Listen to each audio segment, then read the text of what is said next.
Министерството за транспорт и врски пред околу 2 години склучило договор за соработка со невладината организација Меѓународен сојуз Скопје, основана од Бојан Јовановски, осомничен во аферата Рекет. Потврдуваат од таму за Алфа, но се правдаат оти и покрај тоа што имале црно на бело со подпис на министерот, до сега не соработувале со Сдруженијето.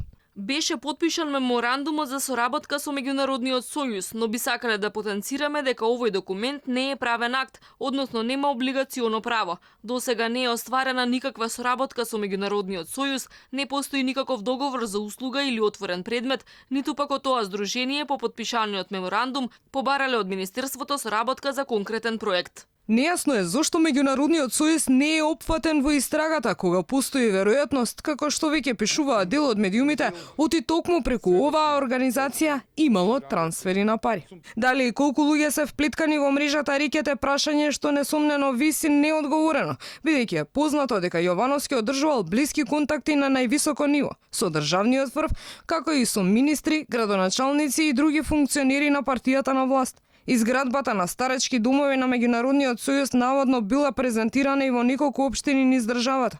Медиумите веќе објавија дека градежни компании за домовите кои никогаш не почнале да се градат, плаќале авторски договори преку агенции и тоа на физички лица кои парите потоа ги подигале во кеш. До сега јавноста не дозна зошто двајца градоначалници од редот на СДСМ, на Битола и на Карпош, пред десетина дена беа повикани во јавното обвинителство да дадат исказ за случајот Рекет. Обвинување за веројатна вмешаност на уште еден представник на локалната власт од редовите на СДСМ, упатија и од опозицијската ВМРО ДПМН. Костадин Костадинов е дел од така наречената невладина во која активно членуваат половина влада и цело раководство на СДСМ. Откако се појави Рекетот на виделина, овој тенисерски тим заборави на изјавите давани претходно. Костадинов мора да даде прецизен одговор.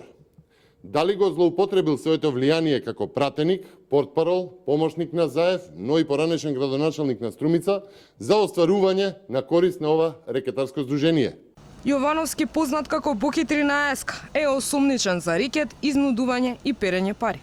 Одговор на прашањата дали идејата за градење старечки домови на невладината Меѓународен сојуз била само параван за перење пари, како и дали рекетирање бизнисмени советување за влијание кај шефицата на СЈО биле единствен извор на милионски приходи, треба да ги даде истрагата на обвинителството за гонење на организиран криминал и корупција.